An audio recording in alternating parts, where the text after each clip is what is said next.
So, aloha mai kako. My name is Sheridan Noeleni Inamoto. I am a community organizer, policy advocate with Green Action for Health and Environmental Justice. It is a beautiful day in San Francisco, but it is really unfortunate that I find myself here on Treasure Island in the middle of the bay, and that we're gathered here not for good reasons. In the 1930s, the place where I am standing, Treasure Island, was considered an engineering feat, a man-made structure, really, in the middle of San Francisco Bay. And now, it has become a sinking radioactive toxin sitting in the bay, and also plagued with the problems of a poor cleanup and remediation. Welcome to toxic and radioactive Treasure Island. Thank you. And it's really unfortunate that I am standing here not with the treasure that it should have been, but now it's become what it is. I'm also standing here because I work with community. It is my work, and I've had the privilege and honor to work with and stand with the residents and communities here at Treasure Island, who unfortunately, because of the situation, who didn't really necessarily plan to be here. A lot of the residents and folks that do live here receive low income, but they are living in subsidized housing and receive support from the city. But the way that the city supports its residents, it's putting them in contamination and having them live in a toxic and radioactive environment. And that is not okay. I'm here because of the community, the residents, even the workers that have to work behind me. And for the children who go to school here, by the way, and who live here. And they have to be exposed to all of this. It is not okay. Why am I standing here? When residents who should be standing here, actually, are too afraid to speak because of retaliation, because of the fear of eviction?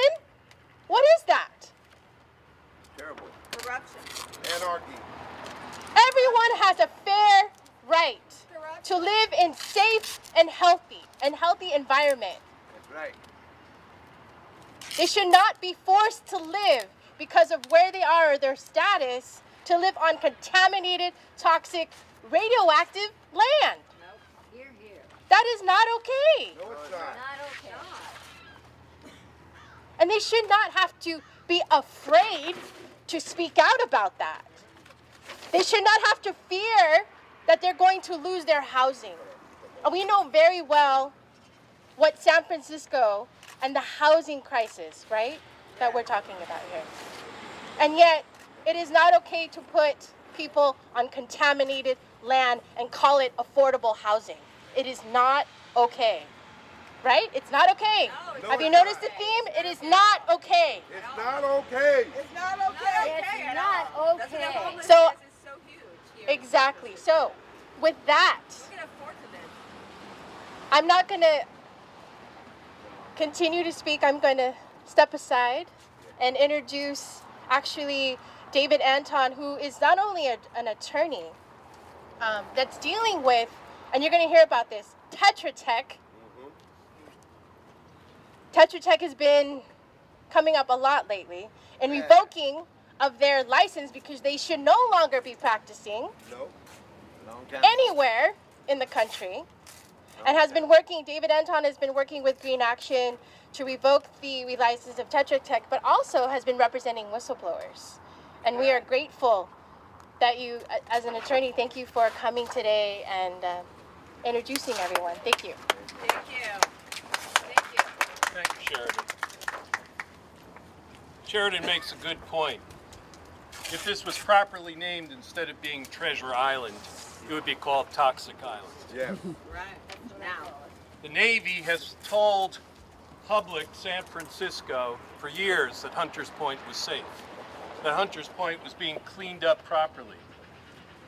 We showed that the reality was Hunters Point is dangerous, it's toxic, radioactivity is there, and the workers reported that contractors were cheating. And that's turned out all to be true.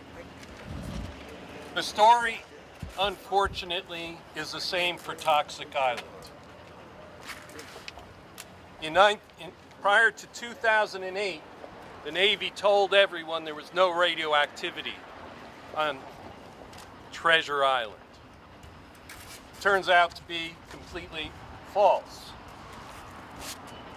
People started to be given contracts to clean up the radioactivity and chemical contamination on Treasure Island, and they, just like at Hunters Point, cheated dramatically. From 2008 to 2014, there was massive fraud in how this was processed by the contractors. And how did it happen that for those 6 years, massive fraud took place regarding the radioactive process here on Toxic Island? It happened because the Navy turned a blind eye. And part of why that blind eye was turned was the contractors hired the son and daughter-in-law of the top Navy regulator who was responsible for this island, Lori Lohman. Her son and daughter-in-law were hired by Tetra Tech and then used by Shaw and then later by the other contractors. The Navy wasn't willing to blow the whistle, or at least Lori Lohman wasn't, because her own child would have been involved.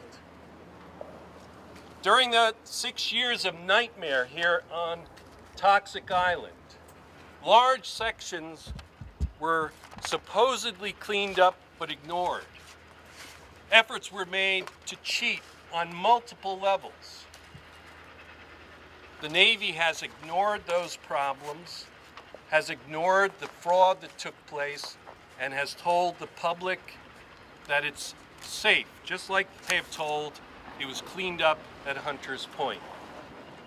Residences all around here were built on toxic burn pits and disposal pits filled with highly radioactive materials.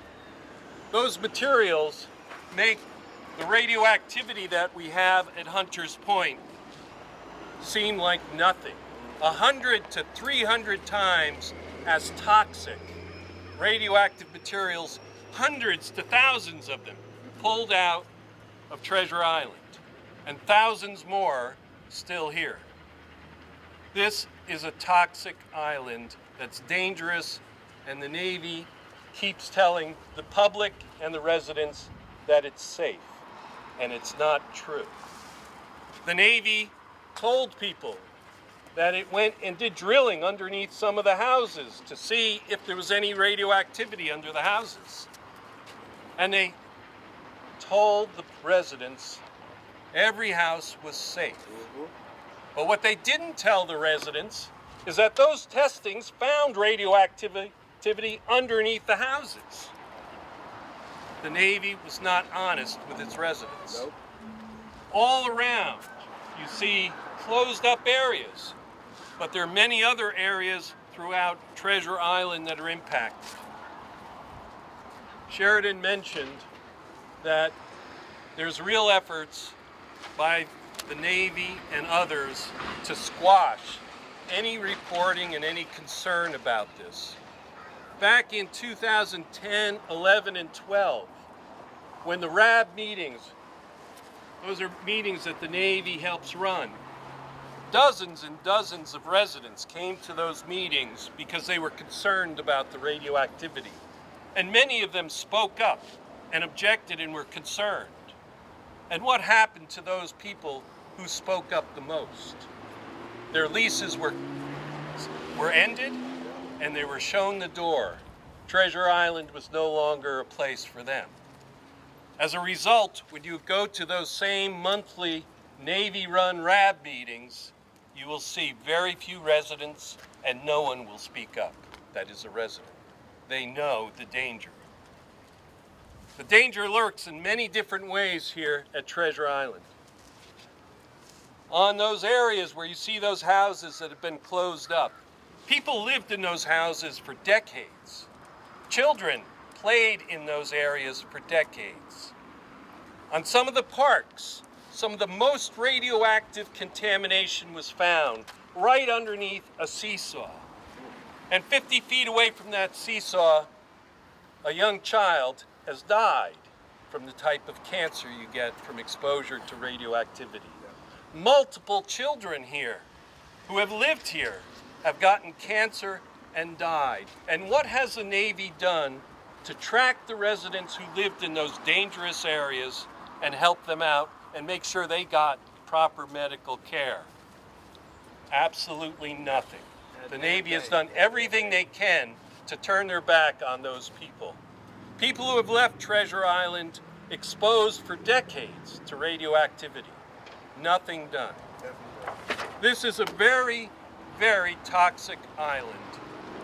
It is not being done correctly, and the Navy's tried to ignore that. I'd like to first call up Bert Bowers, who helped bring the attention at Hunter's Point to the radioactivity, and then we'll have a short talk from Guy Taibi, someone who's very, very important to the exposure here.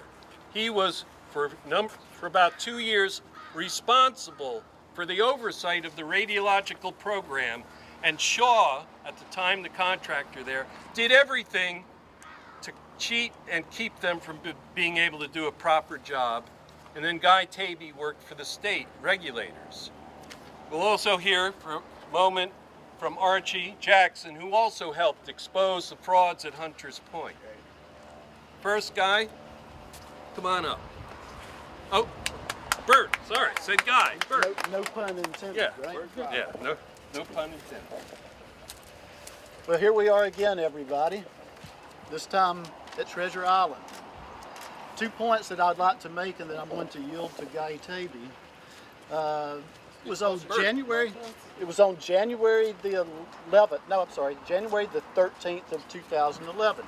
As I shared at City Hall at the Board of Supervisors hearing for Hunters Point, when my professional career got turned upside down, where after identifying RAD-oriented safety concerns, I was ultimately kicked off the project. I did due diligence, contacting the entities I was supposed to contact to resolve concerns associated with my job, RAD safety. That was on January 13th of 2011.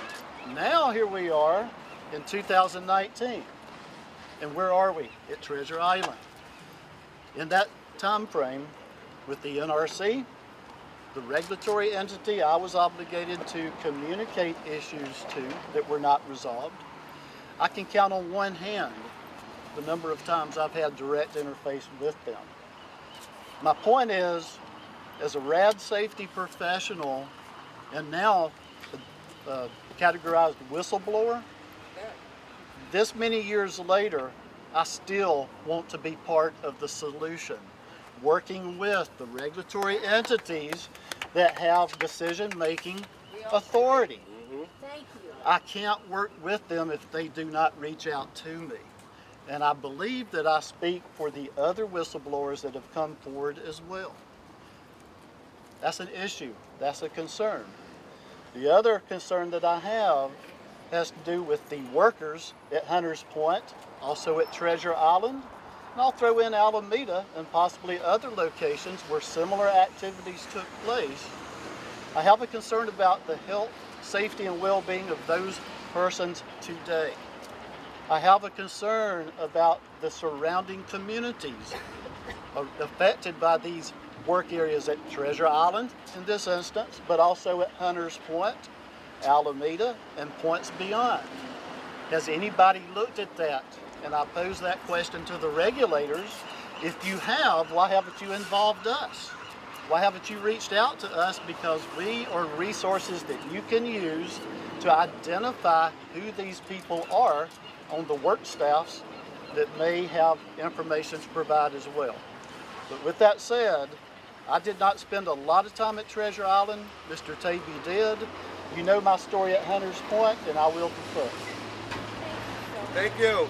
One or two things before Guy Taibi takes here. You heard a lot about Tetra Tech working over at Hunter's Point and cheating. The Navy for many years said Tetra Tech did not work here.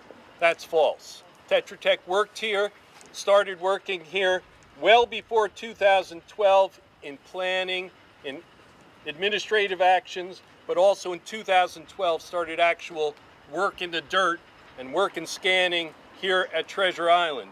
I have here, for some of the news people who want to do some homework, if you approach me afterwards, I'll give you a little piece of paper with a web link of a transcript of a 2012 meeting here on Treasure Island where Lori Lohman talks about her oversight and her role, so you know exactly who she is, and she announces that Tetra Tech is starting to work there, and that's in April 2012. Shaw, Chicago Bridge and Iron, and Tetra Tech all engaged in massive cheating here on Treasure Island. Guy Taibi, I described a little bit about his background, but I'll let him tell you. Thank you, Guy. Thanks for being here.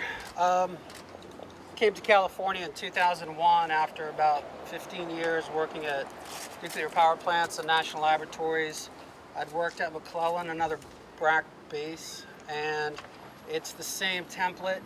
Rent the housing out to low-income housing, let the fire department have a place there, let the police stay there, and you get a bunch of photo ops. And after about 6 years of that, I was pretty fed up, and I went to work for a company that had some oversight in the Bay Area, and one of the sites was Treasure Island, the other was Hunters Point, as well as Concord and Alameda.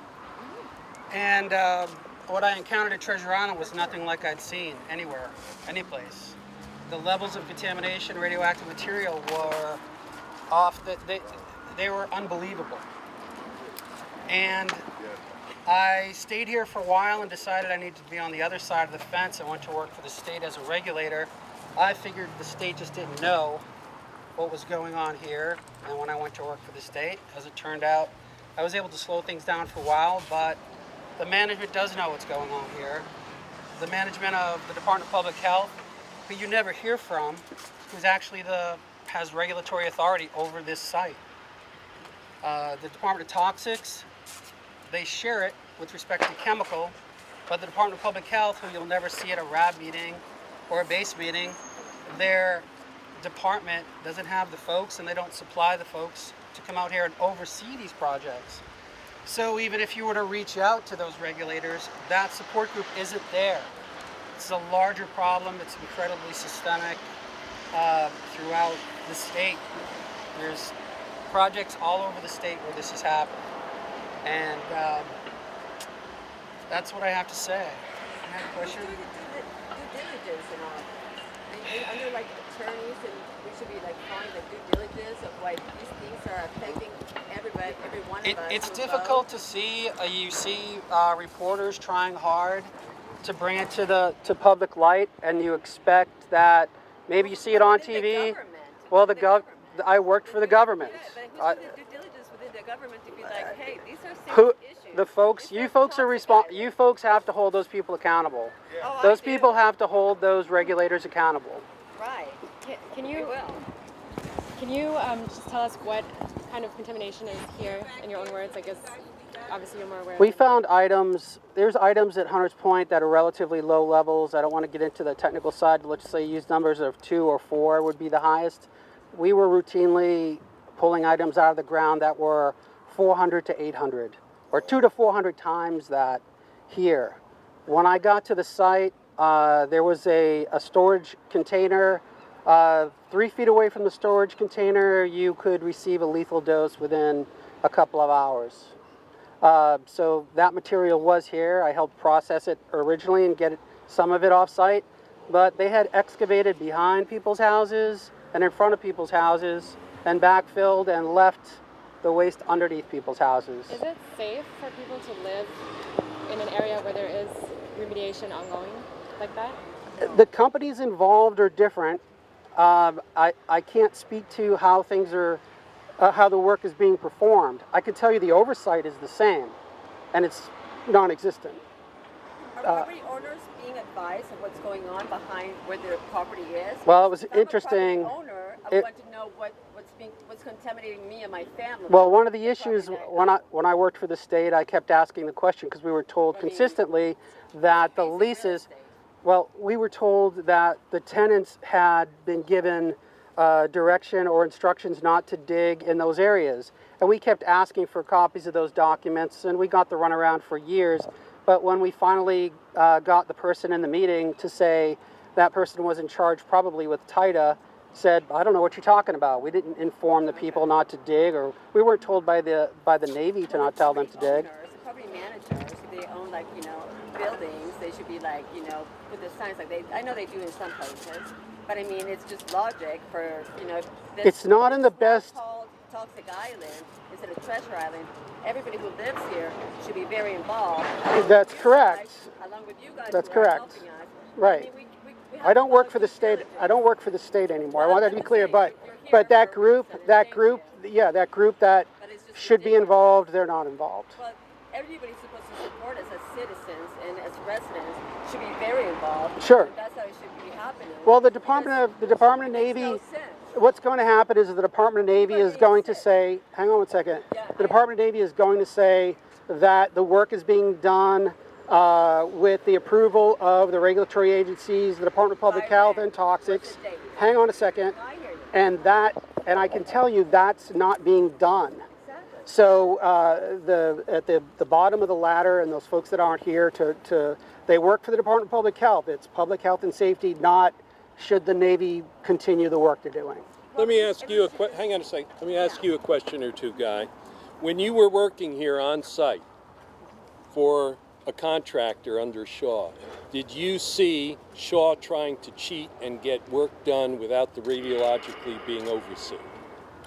The work that was being done when I came here as a flyby. I stepped in on one day and saw conditions that were, and I had the authority in my company, so I took over the site the following work day, and the original manager left. And the work that was being done and how it was being done was counter to every good work practice that I'd been involved with elsewhere in the country.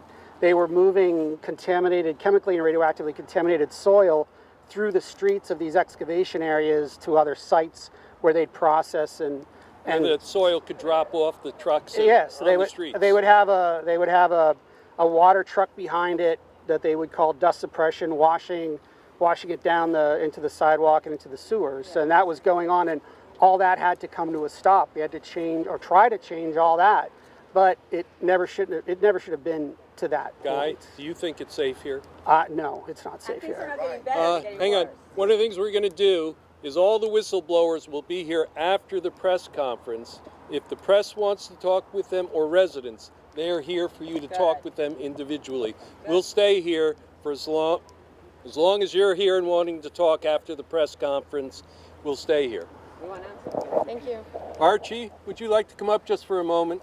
Archie Jackson was one of the whistleblowers who helped bring Hunters Point to the public.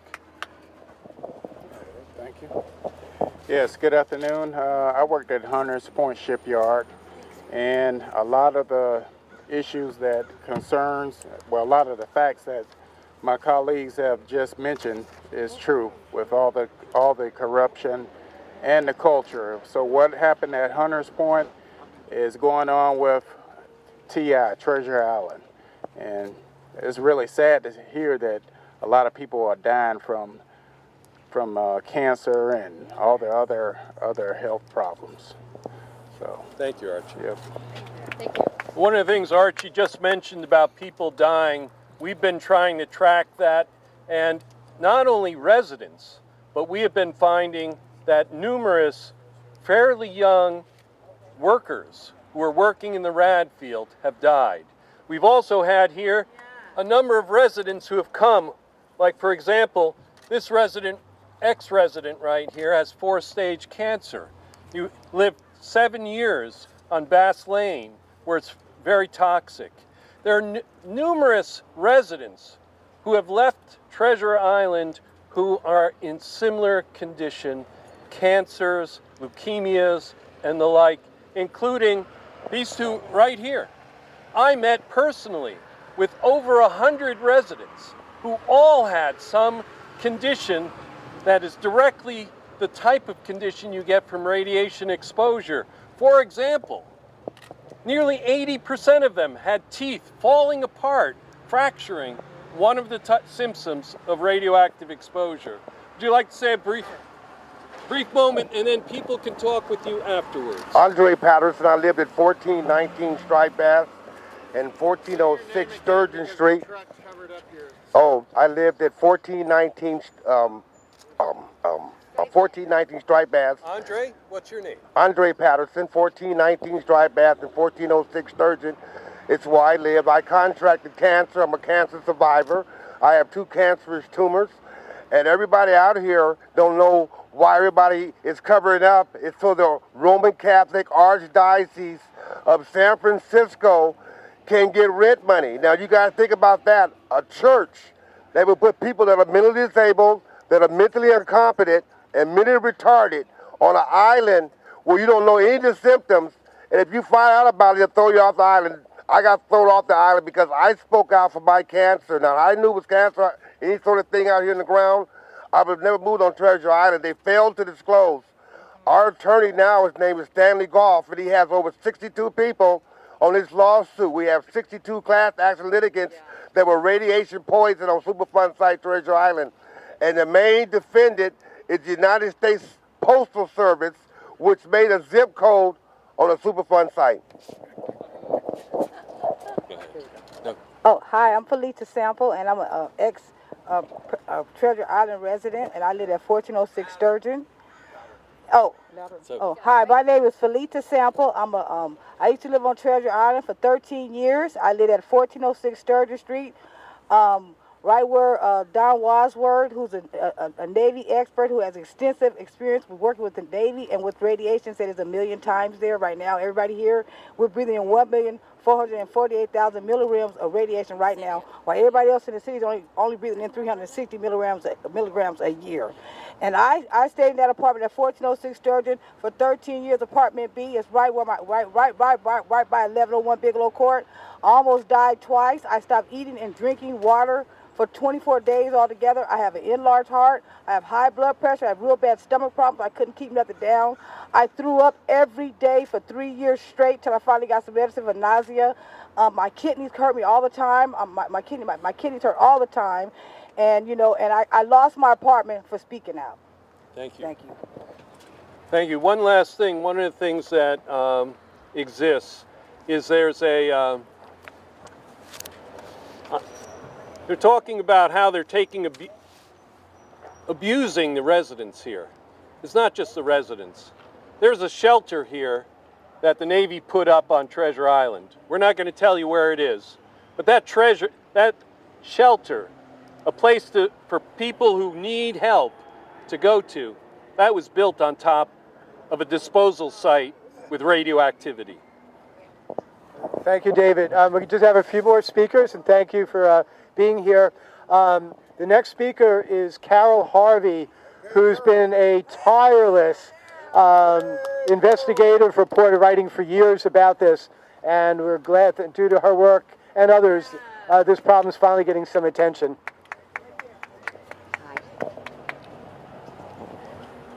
Thank you. Thank you, Andre and Felita, our first Treasure Island whistleblowers who lived here, and they are awesome. When I came out to Treasure Island in 2014 for the first time, invited out here by a resident who knew I was a reporter and knew that I have 25 years of experience as an investigative reporter, most of the time in San Francisco. By the way, I'm a proud reporter for the last 15 years for the San Francisco Bayview newspaper. It is a newspaper that is a black newspaper. I write for them because what you see in front of you is environmental racism and classism at its finest. Yeah, I agree. And thank you. I'm glad people see that. When I came out here invited by this resident, she immediately took me on toxic tours all over this island, and I thought, this is incredible. I have to report on this. The mainstream media showed up because a marvelous reporter by the name of Matt Smith and another by the name of Catherine Muskowski came out here, wrote for the Center for Investigative Reporting, and they went and found a radioactive object in the soil on Treasure Island, and that made liars out of the Navy who said it was safe to live here. People started living on Treasure Island in the year 2000. Tetra Tech started working here officially in 2006. It was the umbrella contractor for all these other subcontractors from 2006 to 2016, and then it kind of disappeared, but I got a feeling they're around here someplace. They were running the Restoration Advisory Board meetings in this building. By the way, the next RAB meeting, Restoration Advisory Board meeting, will be on March 26th. If you want to see the sideways shuffle, come to that meeting.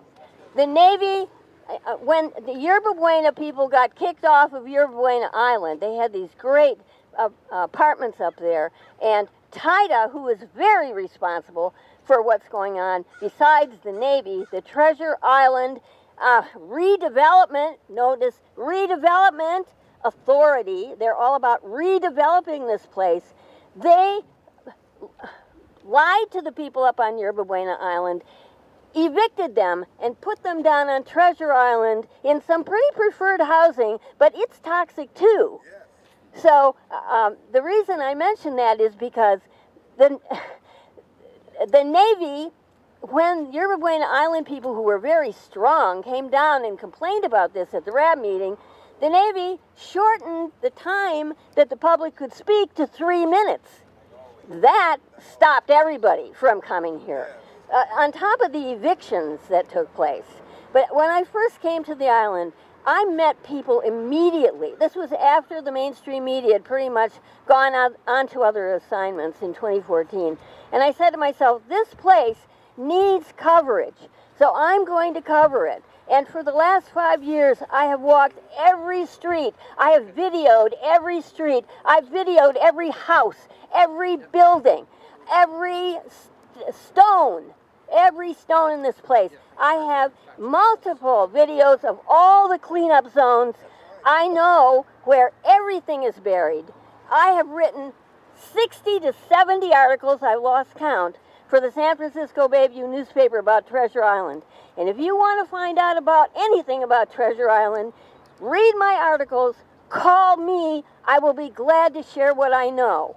And I know a lot, along with a handful of other people who have really taken the time to research this place and read all the Navy documents. I've read them all, and there's stacks and stacks of them. So I just want to say, this place is trapping people here who have no place else to live because the rents are so high.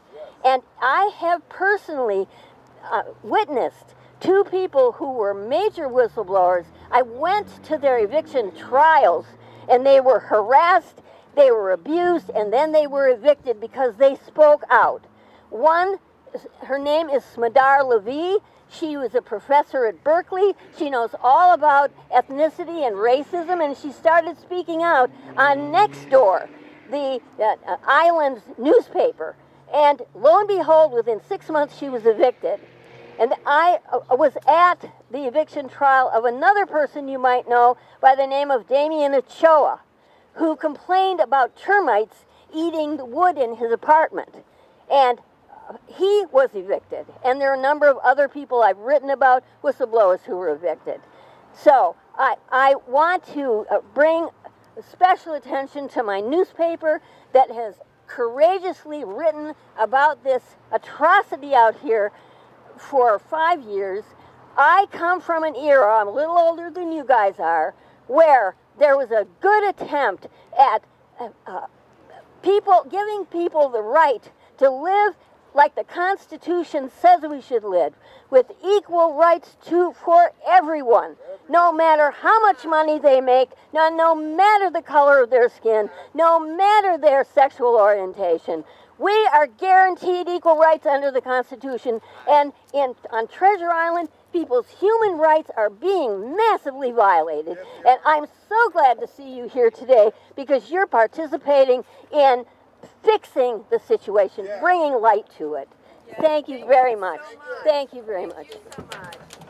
Okay, we have two other quick speakers. Next speaker is Steve Zelson. Yeah, brothers and sisters, how did this mess happen?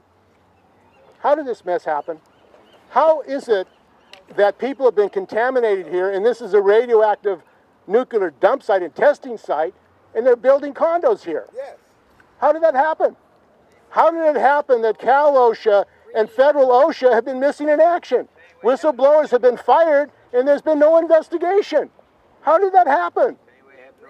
How did it happen that we have in the Department of Public Health Amy Brownell, who's being paid for, who's an environmental engineer, and she is being paid for by Lennar, the developer? How is that? Well, one of the things we know now is that when Willie Brown took this island over and got the California Assembly to turn it over to San Francisco as a special development district outside the rent control laws in San Francisco, he also had a planning commission, some planning workers from the planning department do an investigation out here as to the viability of this site for development, for big buildings, for condos. And they did a report, there's two of them, they did a long report, and they came to the conclusion that this is landfill, and in a major earthquake, this is going to liquefy. It will. This is going to liquefy because that is what happens in earthquakes. So he made this report. Guess what? After they made this report, they were transferred out and retaliated against, these city planners in the city and county of San Francisco. Yeah. Why? Because they want to build $1 million condos here. That's why. There's a lot of money. The greed that is behind this development, that's what we're talking about. That's why people are dying out here, and that's why they've covered this up. Now, Mayor London Breed was part of the development of this project. She was an executive here for the development. Gavin Newsom was mayor when these whistleblowers were being fired. Kamala Harris, who is a senator and is now running for president, she was a city attorney, district attorney, when people were violating the laws, when there was a cover-up going on, and she was California Attorney General when all this stuff was going on. Kamala Harris. Kamala Harris. Now, you would think that the Attorney General of California would have something to say about the cover-up, the corruption that's going on at Hunters Point and at Treasure Island. Not a word. Where is Kamala Harris? Where is Dianne Feinstein? Where is Nancy Pelosi? Now, the other part of the story, which people don't know about, is that Darrell Whitman is a federal OSHA investigator and a lawyer.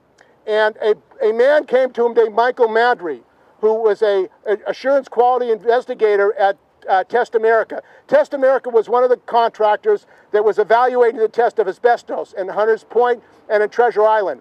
So all these tests were coming back negative, 100% negative, impossible. Because we know there's asbestos in Hunters Point, which is heavily filled with asbestos. We know that there's asbestos out here, which is in the buildings that have been built here. So when he began to raise that at his company, Test America, which was bought by HIG Capital, a hedge fund, they bullied him and another worker there, and they fired both of them. So Michael Madry went to Darrell Whitman to make an investigation. This is a federal lawyer investigator with the Whistleblower Protection Program. What happened is Darrell made an investigation. He gave a merit report that he indeed had been retaliated against for making health and safety complaints. What happened to him? Darrell Whitman started to get bullied, and he was also fired by Federal OSHA. And Darrell Whitman wrote an article called Culture of Corruption. You can find it on the web. He went to Tom Perez, and he said there needs to be an investigation of my removal. I was removed because I was representing whistleblowers, and I made a determination they'd been fired because of their whistleblowing. Tom Perez personally knew about that, and he obstructed justice. He prevented an investigation. So when you have the corruption at the top, and I would have to say, everybody's heard about Boeing airplanes? Yes. Okay, do you know what's going on at Boeing, with Boeing? Nope. Well, Boeing has captured the federal and the FAA, the administration that's supposed to control them. That's why these dangerous planes are flying around. Right. Because workers at FedEx, airline workers who've complained, have been retaliated and fired. Yes. So this corruption, this systemic corruption, is not an isolated incident. No. We're talking about a government that has been taken over by the corporations and developers like Anar. Now, the other thing I want to add is that there are politicians here who have a personal financial interest in this. Sure do. Nancy Pelosi's cousin, Lawrence Pelosi, was a land developer with Lennar, and she was pushing for this development, and she helped get $1 billion. Dianne Feinstein, Senator Feinstein's husband, Richard Blum, owns a development company which wants to build condos on this site.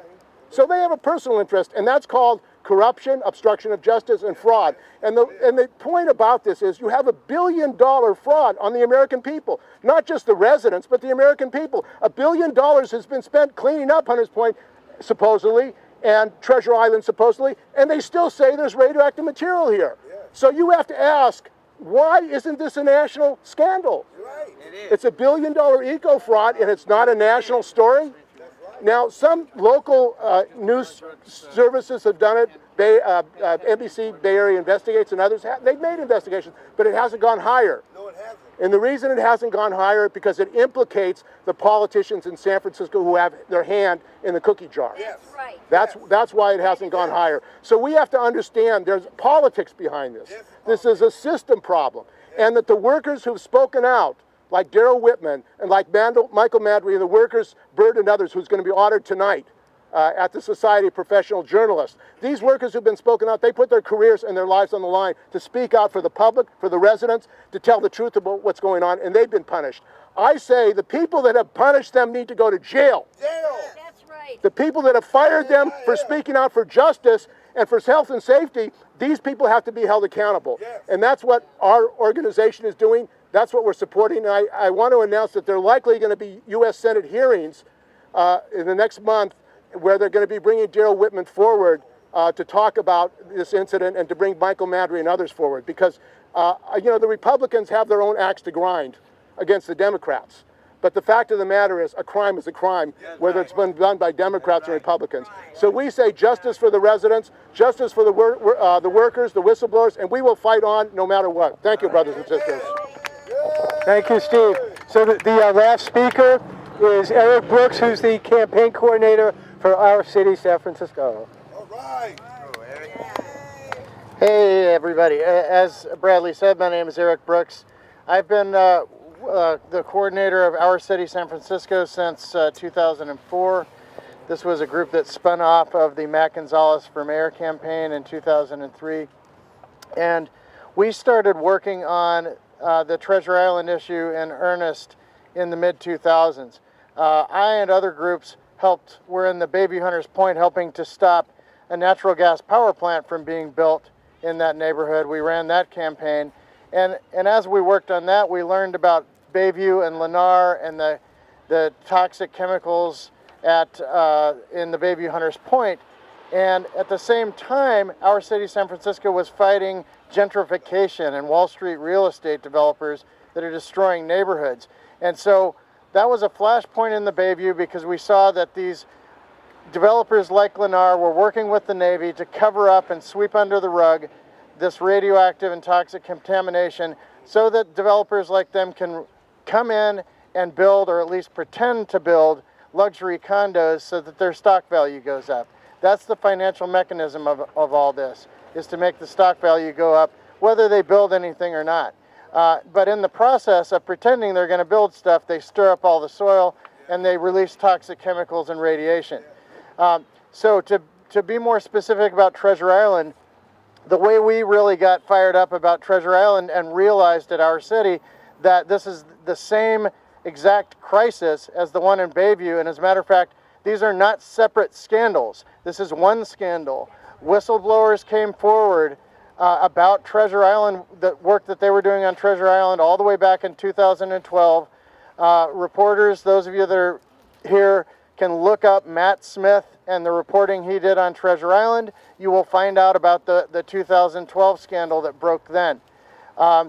That came about because my attorney, the attorney for our city, and other attorneys did a public records request of the Department of Toxic Substances Control, the California Department of Toxic Substances Control, and the Navy to find out about their communications back and forth about Treasure Island, and it was discovered that the Department of Toxic Substances Control and the Navy were illegally colluding to cover up the radiation and toxic chemical contamination on Treasure Island.